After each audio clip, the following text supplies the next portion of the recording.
نحمده ونصلي على رسوله الكريم اما بعد فاعوذ بالله من الشيطان الرجيم بسم الله الرحمن الرحيم رب اشرح لي صدري ويسر لي امري واحلل عقدة من لساني يفقهوا قولي۔ سورۃ النساء آیت نمبر 160، 161، 160، 161۔ ذکر بنی اسرائیل کا چل رہا ہے۔ فرمایا فَبِظُلْمٍ مِّنَ الَّذِينَ هَادُوا حَرَّمْنَا عَلَيْهِمْ طَيِّبَاتٍ أُحِلَّتْ لَهُمْ وَبِصَدِّهِمْ عَن سَبِيلِ اللَّهِ كَثِيرًا وَأَخْذِهِمُ الرِّبَا وَقَدْ نُهُوا عَنْهُ وَأَكْلِهِمْ أَمْوَالَ النَّاسِ بِالْبَاطِلِ وَأَعْتَدْنَا لِلْكَافِرِينَ مِنْهُمْ عَذَابًا أَلِيمًا۔ غرض ان یہودی بن جانے والوں کے اسی ظالمانہ رویے کی بنا پر اور اس بنا پر کہ یہ بکثرت اللہ کے راستے سے روکتے ہیں اور سود لیتے ہیں جس سے انہیں منع کیا گیا تھا، اور لوگوں کے مال ناجائز طریقوں سے کھاتے ہیں، ہم نے بہت سی وہ پاک چیزیں ان پر حرام کر دیں جو پہلے ان کے لیے حلال تھیں، اور جو لوگ ان میں سے کافر ہیں ان کے لیے ہم نے دردناک عذاب تیار کر رکھا ہے۔ تو یہاں پر بنی اسرائیل کے لیے جو اللہ تعالیٰ نے سزا تیار کی دنیا میں، اس کا ذکر آ رہا ہے کہ یہ اتنی زیادہ نافرمانیاں کرتے رہے اور اتنے تسلسل سے یہ نافرمانیاں کرتے رہے کہ اس کی وجہ سے بعض پاکیزہ چیزیں ان کے لیے حرام کر دی گئیں۔ اب یہ پاک چیزیں کیسے حرام کر دی گئیں، اس کے بارے میں مفسرین میں دو آراء، دو اوپینینز پائی جاتی ہیں۔ ایک کا کہنا یہ ہے کہ شریعت میں ہی ان کو حرام کر دیا گیا تھا ان کے اوپر کہ تم یہ چیزیں نہیں کھا سکتے یا یہ چیزیں تم استعمال نہیں کر سکتے۔ دوسری رائے یہ ہے کہ شریعت میں یعنی اللہ کی طرف سے تو وہ چیزیں حرام نہیں تھیں، لیکن یہ ہوا کہ جو ان کے اپنے علماء تھے، اہل یہود کے علماء، انہوں نے شریعت کو اتنا سخت بنا دیا، اتنی ساری چیزیں اس میں شامل کر دیں، اتنی ایکسٹریم پر چلے گئے کہ جو اللہ تعالیٰ کی طرف سے وسعت تھی، گنجائش تھی، ان وسعتوں کو، ان گنجائشوں کو ختم کر دیا، اور بہت سی چیزیں جو حلال تھیں ان کو احتیاط کے نام پر حرام کر دیا لوگوں کے لیے۔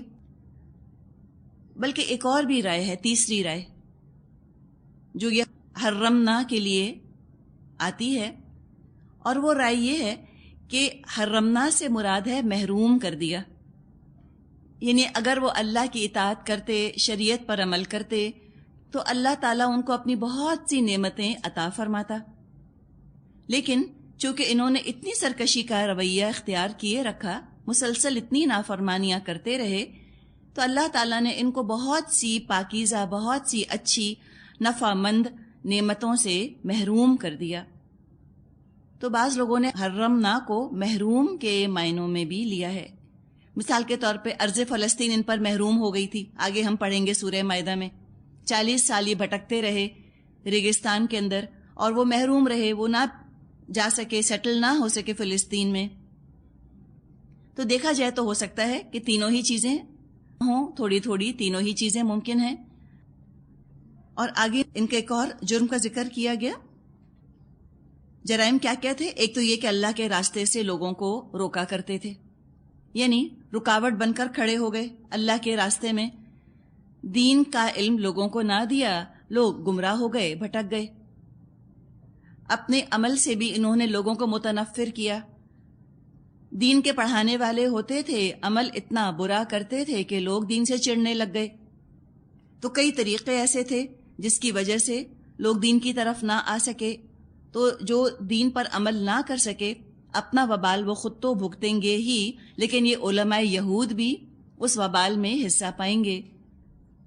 مزید کیا قصور تھا ان کا؟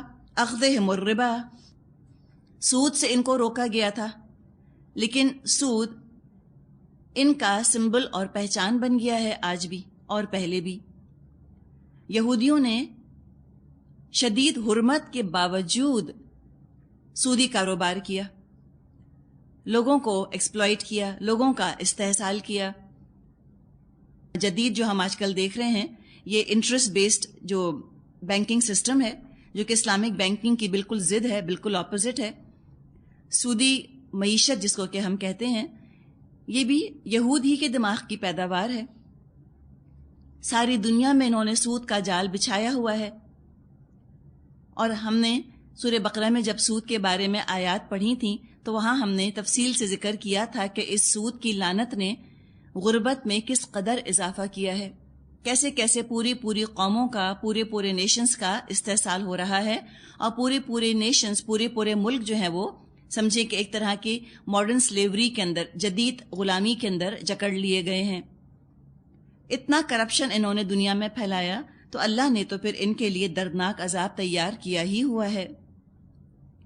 آیت 162 لَٰكِنِ الرَّاسِخُونَ فِي الْعِلْمِ مِنْهُمْ وَالْمُؤْمِنُونَ يُؤْمِنُونَ بِمَا أُنزِلَ إِلَيْكَ وَمَا أُنزِلَ مِن قَبْلِكَ وَالْمُقِيمِينَ الصَّلَاةَ وَالْمُؤْتُونَ الزَّكَاةَ وَالْمُؤْمِنُونَ بِاللَّهِ وَالْيَوْمِ الْآخِرِ أُولَٰئِكَ سَنُؤْتِيهِمْ أَجْرًا عَظِيمًا. مگر ان میں سے جو لوگ پختہ علم رکھنے والے ہیں اور ایماندار ہیں، وہ سب اس تعلیم پر ایمان لاتے ہیں جو اے محمد صلی اللہ علیہ وسلم آپ کی طرف نازل کی گئی ہے اور جو آپ سے پہلے نازل کی گئی تھی. اس طرح کے ایمان لانے والے اور نماز اور زکوٰۃ کی پابندی کرنے والے اور اللہ اور روز آخر پر سچا عقیدہ رکھنے والے لوگوں کو ہم ضرور اجر عظیم عطا کریں گے. راسخون فی العلم، راسخ کا مطلب ہوتا ہے گڑ جانے والا، بہت مضبوط، بہت طاقت کے ساتھ، قوت کے ساتھ کسی چیز کو کہیں گاڑ دینا، فکس کر دینا، اسٹرینتھ کے ساتھ. تو علم کے اندر گڑے ہوئے لوگ، علم کے اندر مضبوط لوگ، اس سے مراد وہ یہودی علماء ہیں جو واقعی اپنی کتاب پر ایمان رکھتے تھے. ان کے اندر تکبر نہیں تھا، ان کے اندر عاجزی تھی. اب علم کے ساتھ اگر تکبر ہو تو ایسے سخت دل میں تقویٰ تو آ نہیں سکتا، جیسے کہ سخت زمین پر کوئی پودا جڑ نہیں پکڑ سکتا. اسی طرح علم بھی متکبر اور اکڑے ہوئے انسانوں میں، اکڑے ہوئے لوگوں میں جڑ نہیں پکڑتا. علم کو اگر دل میں راسخ کرنا کوئی چاہتا ہے، راسخون فی العلم اگر کوئی بننا چاہتا ہے، تو اس کے لیے ضروری ہے کہ نرمی پیدا ہو دل کے اندر، تاکہ علم راسخ ہو کر گڑ جائے دل کے اندر. دیکھیں، پہلے تو ہم اپنے ذہن کے اندر سٹور کرتے ہیں نا، ایک طرح کا سٹور ہے. جیسے آپ سامان لے کر آتی ہیں استعمال کے لیے، راشن لاتی ہیں نا آپ مہینے کے مہینے، وہ آپ نے سٹور میں رکھ دیا یا کسی کبڈ کے اندر آپ نے رکھ دیا، تو سٹور تو وہاں کر لیا.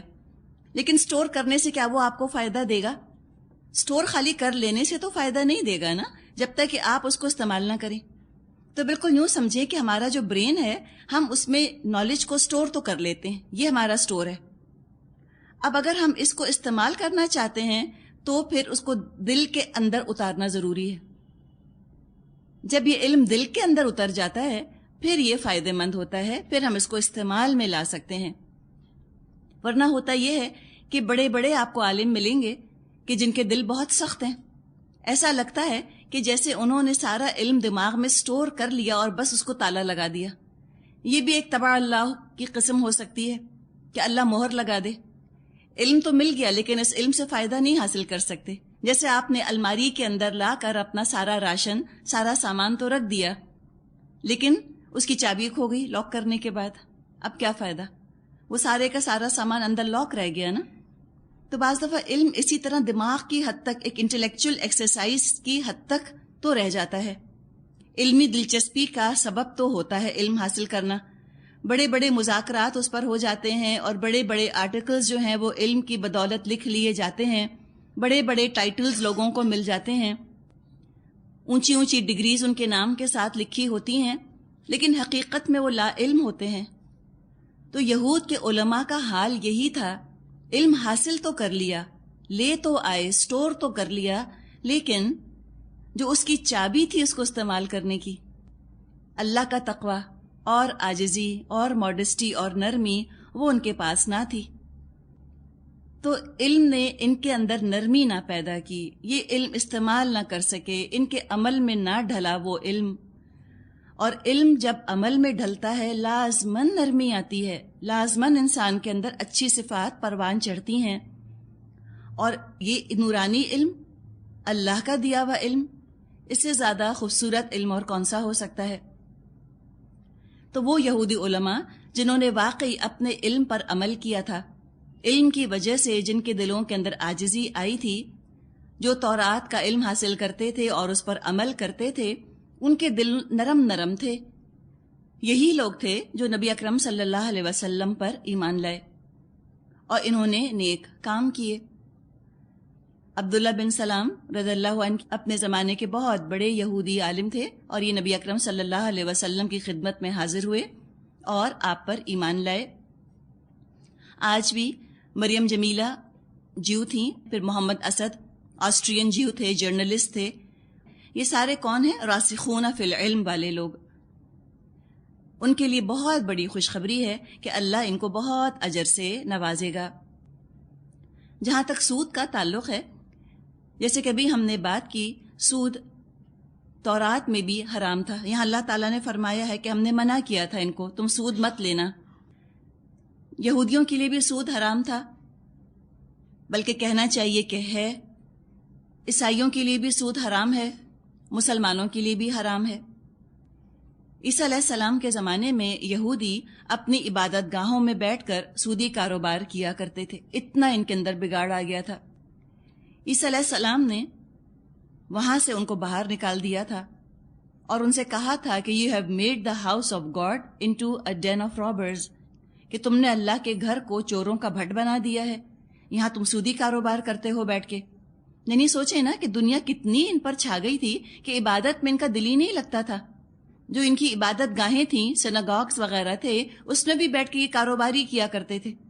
اب ہم مسلمان کتنے بھی گئے گزرے ہو گئے الحمدللہ، لیکن ہم یہ نہیں دیکھتے کہ مسجدوں کے اندر سودی کاروبار ہو رہا ہو. اتنے گئے گزرے، اتنے گرنے کے باوجود بھی بہرحال یہودیوں سے تو بہتر ہی رہے مسلمان اللہ کے فضل سے.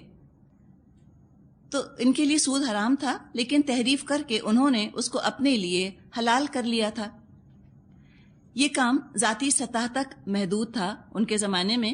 جیسے کہ ہم دیکھتے ہیں ہندوستان میں مہاجن سود لیا کرتے تھے یا بنیے سود لیا کرتے تھے 1 to 1 بیسس کے اوپر، ذاتی سطح کے اوپر. تو یہ بھی اس طرح ذاتی سطح پر سودی کاروبار کرتے تھے. عیسیٰ علیہ السلام نے اپنے ماننے والوں کو سود لینے سے سختی سے منع کیا تھا. ان کے ہاں یہ مشہور ہے بات کہ a good Christian never takes interest. ایک اچھا عیسائی کبھی بھی سود نہیں لیتا، لیکن عیسائیوں نے بھی اس کو اپنے لیے حلال کر لیا. پھر نبی اکرم صلی اللہ علیہ وسلم کا زمانہ آیا، پھر سود کی شدید حرمت بیان کر دی گئی. آج ہم دنیا کا جب حال دیکھتے ہیں تو سود ہر طرف چھایا ہوا ہے، اور اسلام جب سود کے خلاف بات کرتا ہے تو سب ایسے حیران ہوتے ہیں جیسے پہلی دفعہ یہ بات سن رہے ہوں. حالانکہ پچھلے 3-3.5 سال سے ہر آسمانی مذہب میں یہ چیز مشترک رہی ہے کہ سود حرام ہے. اب عقل ان کو بتا رہی ہے، تجربہ ان کو بتا رہا ہے کہ سود نے کتنا نقصان پہنچایا.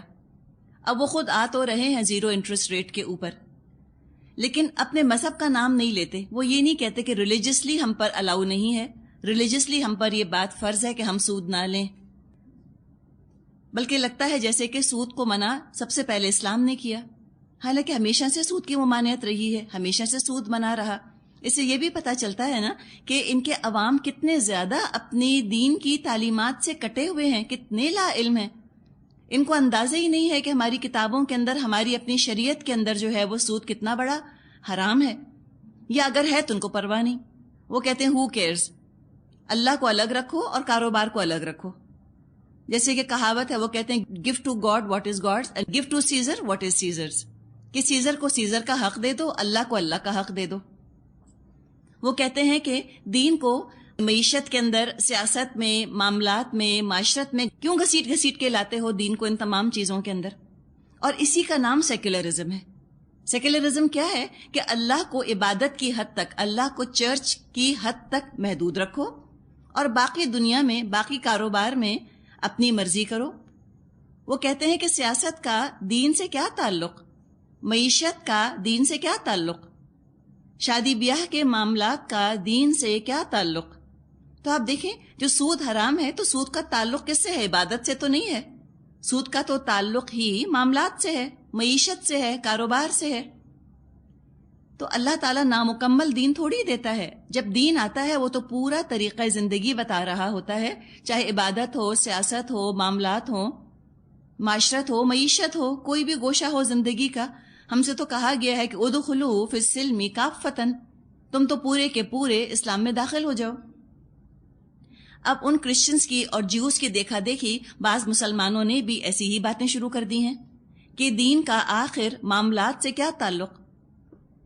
بس اللہ اللہ کرو، اس کے آگے دین کو معاملات کے ساتھ ملوث مت کرو. سیاست کا دین سے کوئی تعلق نہیں. ہم مسلمانوں کے منہ سے ایسی باتیں سنتے ہیں، اخباروں کے اندر لیٹرز ٹو دی ایڈیٹر آ رہے ہوتے ہیں ان معاملات کے اوپر کہ سیاست اور دین، اسلام اور پالیٹکس الگ الگ ہونا چاہیے، سپریٹ ہونا چاہیے.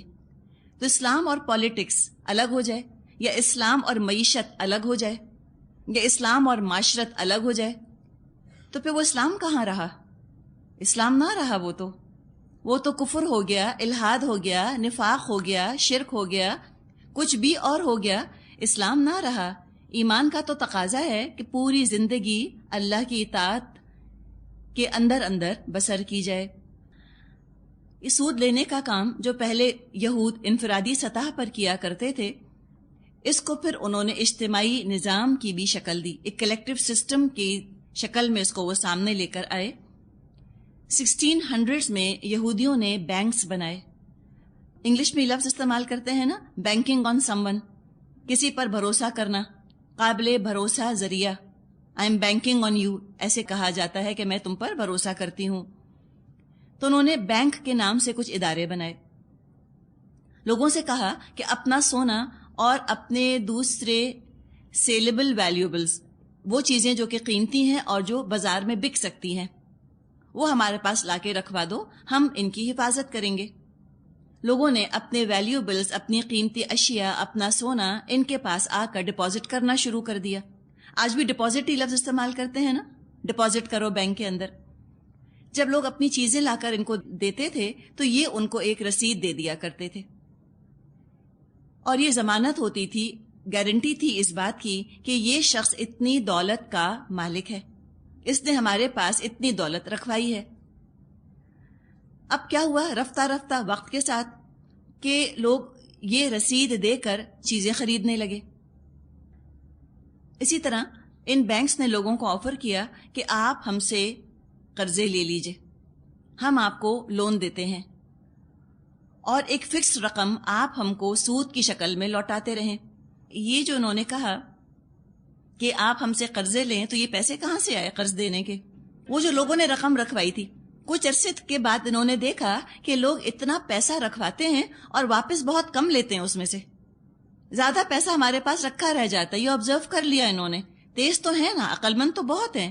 یہودی سسٹمز بنانے میں اور دور تک کی پلاننگ کرنے میں فار سائٹڈ تو یہ بہت ہیں، یہ بہت دور تک کی یہ پلاننگ کرنے والے لوگ ہیں. اور انہوں نے یہ اندازہ لگا لیا کہ لوگ آ کے پیسے رکھواتے ہیں اور بہت کم پیسہ اس میں سے وہ واپس لے کر جاتے ہیں. تو اب انہوں نے کیا کیا کہ لوگوں کی رقم جو ان کے پاس رکھی تھی اس کو کہا کہ چلو اب ہم یہ کسی کو قرضہ دے دیتے ہیں. لوگوں کو وہ پیسہ قرض کے طور پہ دیا اور ان سے سود لینے لگ گئے. تو اب یہ سود کس کے پاس گیا؟ ان کے پاس گیا جو یہ جیوز تھے.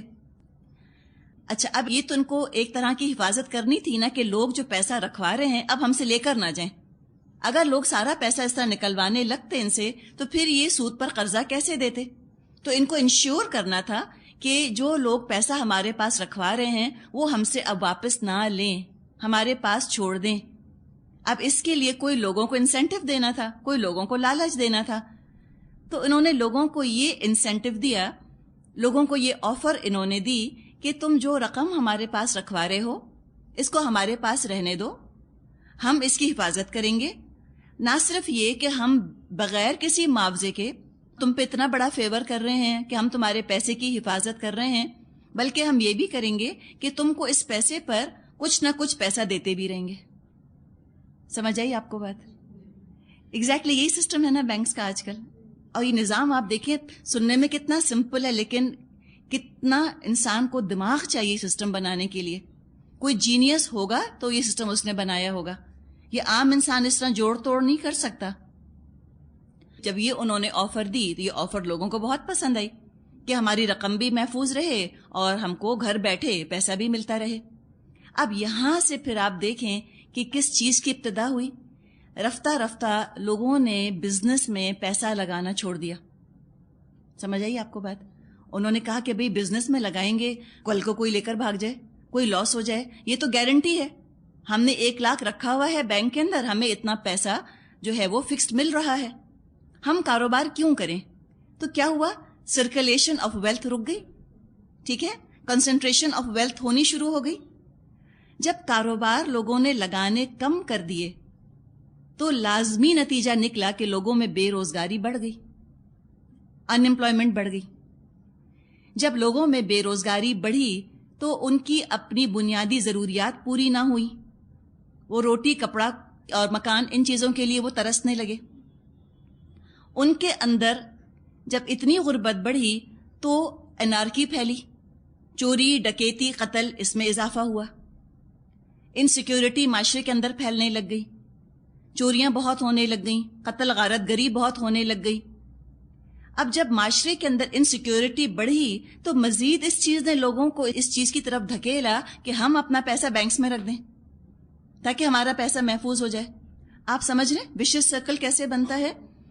اور اس طرح ہوتے ہوتے معاشرے میں جو طبقاتی تقسیم تھی, جو کہ ہمیشہ سے ڈے 1 سے موجود تھی, امیر کی اور غریب کی, لیکن یہ آرٹیفیشلی خطرناک حد تک بڑھ گئی, ان نیچرل ہو گئی.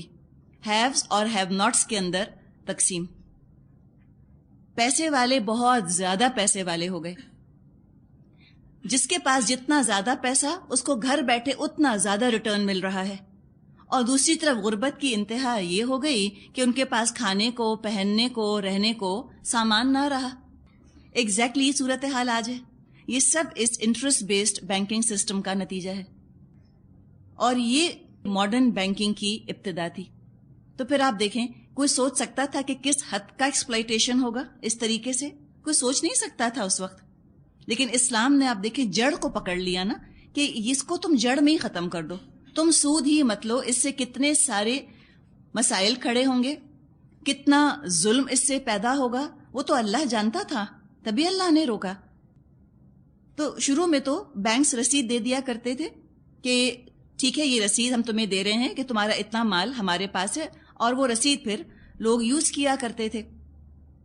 کچھ عرصے کے بعد بینکس کو اجازت نہ رہی کہ وہ رسیدیں ایشو کریں, اور یہ کام حکومت نے اپنے اختیار میں لے لیا, اور وہ رسید جاری کرنے لگ گئے. گورنمنٹ رسید دینے لگ گئی کہ یہ رسید ہے, اس کو تم پیسے کی طرح ٹریٹ کر سکتے ہو, تم جا کر اسے جو چاہو خرید لو, حکومت کی ذمہ داری ہوگی وہ, اسی کہ تمہارا پیسہ حکومت کے پاس تو ہے. تو یہاں سے پھر پیپر کرنسی کی ابتدا ہوئی. یہاں سے پھر نوٹس ایشو ہونا شروع ہو گئے, اور سلور کوائنز, گولڈ کوائنز, جو سونے چاندی کے سکے ہوا کرتے تھے, ان کا رواج ختم ہو گیا. اب آپ دیکھیں نا, سونے کا سکہ یہ کتنی اچھی چیز ہے, کیونکہ آپ نے اتنی رقم ایکچولی دے دی. اب جس کے پاس جتنی رقم ہوگی وہ اتنی ہی رقم کی چیز خریدے گا. لوگ اپنی اپنی حیثیت کے اندر زندگیاں گزارا کرتے تھے. لیکن جب سے یہ پیپر کرنسی کا سسٹم شروع ہوا, تب سے لوگوں کے اندر رجحان پیدا ہوا لیونگ بیونڈ دیئر مینز.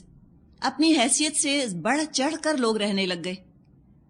کیوں کہ وہ گئے اور انہوں نے نوٹ دیے, اور اس کے بعد پھر کیا ہوا کہ اگر یوں ہو گیا کہ جو انہوں نے رقم دی وہ اس رقم سے بڑھ گئی جو انہوں نے بینکس میں رکھوائی ہوئی تھی, تو اب وہ ایک طرح حکومت کے قرض دار ہو گئے. تو اس طرح ایک وشیس سرکل جو ہے وہ شروع ہو گیا, اور قرضے لے لے کر اپنا معیار زندگی بلند کرنے کا رواج لوگوں کے اندر شروع ہو گیا, کہ وہ قرضہ لے لیتے تھے اور اس کے بعد اپنا معیار زندگی بلند کر لیتے تھے, جو چاہتے تھے خرید لیتے تھے. اور اسی سے پھر انفلیشن نے جنم لیا. پیپر کرنسی جب سے آئی ہے تب سے ہی انفلیشن وجود میں آیا. اب حکومت کیا کرتی ہے کہ انفلیشن کو کاؤنٹر کرنے کے لیے زیادہ نوٹ چھاپ دیتی ہے, جتنا اس کے پاس گولڈ ڈپازٹ نہیں ہوتا اس سے زیادہ وہ نوٹ انہوں نے چھاپ دیے, اس سے مزید انفلیشن میں اضافہ ہو جاتا ہے. تو اتنی ساری خرابیاں ہیں جو کہ پیدا ہوئی ہیں, جو آج اکنامک کرائسس ہے دنیا کے اندر, ان سب کی بنیاد سود کے اوپر ہے. جب سود کو ختم کر دیں گے، اکنامک کرائسس جو ہے یہ انشاءاللہ تعالی ختم ہو جائے گا. لیکن اس کے لیے کام کرے گا کون؟ کون کام کرے گا؟ مسلمانوں کو چاہیے کہ وہ کام کریں. جب تک مسلمان اکانومی نہیں پڑھیں گے، اکنامکس نہیں پڑھیں گے، فائنانس نہیں پڑھیں گے، وہ فائنانس میں MBA نہیں کریں گے، وہ جا کے CA وغیرہ نہیں کریں گے، جب وہ اعلیٰ تعلیمی یافتہ نہیں ہوں گے تو وہ نظام کیسے بنائیں گے؟ نظام بنانے کے لیے تو علم چاہیے نا، اور امپلیمنٹ کرنے کے لیے کیا چاہیے؟ دین چاہیے، تقوی چاہیے. تو یہ دو چیزیں مسلمانوں کو اس وقت چاہیے، دنیاوی علم اور دینی علم کے ذریعے تقوی ان کو حاصل ہو. اس علم کو اسلامائز کیسے کیا جائے؟ ظاہر کاروبار بند تو نہیں کیا جا سکتا، یہ تو احمقوں والی بات ہے. اب مسئلہ ہمارے یہاں یہ ہے کہ جب اسلامک بینکنگ کی بات ہوتی ہے، لوگ یہ سمجھتے ہیں کہ چونکہ اسلام کا نام اس کے ساتھ ہے لہٰذا یہ خیراتی ادارے کی طرح اس کو آپریٹ کرنا چاہیے، بس قرض حسنہ دے دیا جائے. یا اگر اسلام ہے تو اسلام کے ساتھ ہمارے دماغوں کے اندر تصور موجود ہے نا کہ اسلام سستا، اسلامی اگر کوئی چیز ہے تو وہ سستی ہونی چاہیے. یہ ہمارے دماغوں کے اندر چیزیں پیوستہ ہو گئی ہیں. اسلامک کا مطلب ہے حلال. حلال ہونے میں اور سستا ہونے میں فرق ہے. ہو سکتا ہے ایک چیز آپ کو سستی مل رہی ہو، حرام ہو. مردہ بکری آپ خریدنے جائیں وہ آپ کو کوڑیوں کے مول دے دیں گے. ایک سڑک کے اوپر آپ کو بکری پڑی ملتی ہے مری ہوئی، وہ حرام ہے نا، آپ نہیں گوشت کھا سکتی ہیں اس کا، وہ 100 روپے میں مل رہی ہے آپ کو. ایک جگہ ایک بکری ہے زندہ، اس کو باقاعدہ ذبح کر کے اس کا گوشت جو ہے وہ خریدا جاتا ہے، وہ مہنگا ہے. ہم کون سا لیں گے؟ بتائیے ہم کون سا لیں گے؟ ہمیں پہلا بتائیے ہمیں کیا چاہیے، حلال یا سستا؟ حلال. تو حلال الگ ہے، سستا الگ ہے. جب ہم اسلامک بینکنگ کی طرف آتے ہیں ہم کہتے ہیں لو ہم کو تو زیادہ پیسے دینے پڑ رہے ہیں. تو سستے کی تو بات کی نہیں تھی، بات حلال کی تھی. اور ہوتا یہ ہے کہ جب ایک چیز بہت چھوٹے پیمانے پر آپریٹ کر رہی ہوتی ہے وہ بہرحال مہنگی ہوتی ہے، اور جوں وہ زیادہ بڑے پیمانے پر آپریٹ کرنا شروع کرتی ہے تو اوور ہیڈز چونکہ کم ہو جاتے ہیں لہٰذا وہ چیز بھی پھر سستی ہو جاتی ہے، اس کے دام کم ہو جاتے ہیں. تو ہمیں یہ دیکھنا ہے کہ ہمیں حلال چاہیے یا ہمیں سستا چاہیے. ضروری نہیں ہے کہ حلال ہمیشہ سستا ہو. جیسے باہر کے ملکوں میں جو کوشر میٹ ہوتا ہے یا حلال میٹ ہوتا ہے وہ جھٹکے کے گوشت کے مقابلے میں مہنگا ہوتا ہے. تو ہمیں تو حلال کی فکر کرنی چاہیے. سستا اور چیز ہے، حلال اور چیز ہے. تو انشاءاللہ تعالیٰ اسی طرح جب یہ نظام بنیں گے، لوگ تعلیم حاصل کریں گے اور پھر ان کا ذہن جو ہے وہ اسلامی ہوگا، وہ ان علوم کو، فائنانس کو، ٹریڈ کو، تجارت کو، ان چیزوں کو اسلامائز کر لیں گے تو انشاءاللہ تعالیٰ یہ چیزیں جو ہیں یہ سب چل پڑیں گی، ممکن ہو جائے گا سب کچھ. اسلام کے دائرے میں رہتے رہتے بھی تو کاروبار ہو سکتا ہے نا. ہر ایک تو خیرات نہیں کرنا چاہتا. ہم یہ سمجھتے ہیں کہ اسلام کے ساتھ صرف خیرات ہوتی ہے، اسلام کے ساتھ صرف قرض حسنہ ہوتا ہے. یہ تو چل نہیں سکتا. کروڑ روپے کے قرضے آج کل لوگ لیتے ہیں، کیا وہ قرض حسنہ کے طور پہ دیے جا سکتے ہیں؟ بتائیے. بغیر کسی گارنٹی کے، بغیر کسی ایشورنس کے ناممکن ہے، ہو نہیں سکتا. تو انہوں نے جو بھی اپنے انسٹرومنٹس ایجاد کیے ہیں اسلامک بینکنگ میں، اس میں پیور ٹریڈنگ ہے، پیور پروفٹ میکنگ ہے. ہم کہتے ہیں لو اسلام اور پروفٹ میکنگ، دیکھا ہے نا منافق، ہم تو پہلے ہی کہتے تھے کہ یہ تو پروفٹ بنا رہے ہیں. تو مجھے بتائیں کیا پروفٹ بنانا حرام ہے؟ مثال کے طور پہ یہ کارڈ ہے، یہ 10 روپے کا میں نے خریدا، اب میں اس پر پروفٹ بنانا چاہتی ہوں. کیوں؟ مجھے اپنا گھر چلانا ہے، مجھے اپنے بچوں کو کھلانا ہے. میں گئی، میں نے محنت کی، 10 روپے کا میں نے یہ کارڈ خریدا، آپ کو میں نے یہ 30 روپے کا بیچ دیا. میں نے منافع بنایا کہ نہیں بنایا؟ تو کیا یہ حرام ہو جائے گا؟ کیا اسلامی طریقے سے منافع بنایا جا سکتا ہے؟ جی ہاں بنایا جا سکتا ہے. تو جو اسلامک بینکس ہیں ان کو خیراتی ادارے مت سمجھیں، یہ فلنتھراپسٹ آرگنائزیشنز نہیں ہیں، یہ ادی ٹرسٹ تھوڑی ہے. وہ بینکس ہیں. انہوں نے کب کہا کہ ہم جو ہیں وہ قرض حسنہ خالی دے رہے ہیں یا ہم غریبوں کی خدمت کر رہے ہیں؟ وہ یہ کہہ رہے ہیں کہ ہم آپ کو منافع دیں گے، اور جب وہ منافع بنائیں گے تو آپ کو منافع دیں گے. ان کا دعویٰ یہ ہے کہ جو منافع ہم آپ کو دے رہے ہیں یہ حلال منافع ہے. بس بات اتنی سی ہے. اور الحمدللہ آج کل چل رہی ہے، اسلامک بینکنگ کی طرف لوگ آ رہے ہیں، لیکن اس کے لیے پھر مسلمانوں کو علم حاصل کرنے کی ضرورت ہے اور اس کو امپلیمنٹ کرنے کی ضرورت ہے تاکہ اس انٹرسٹ بیسڈ بینکنگ سسٹم کو ریپلیس کیا جا سکے.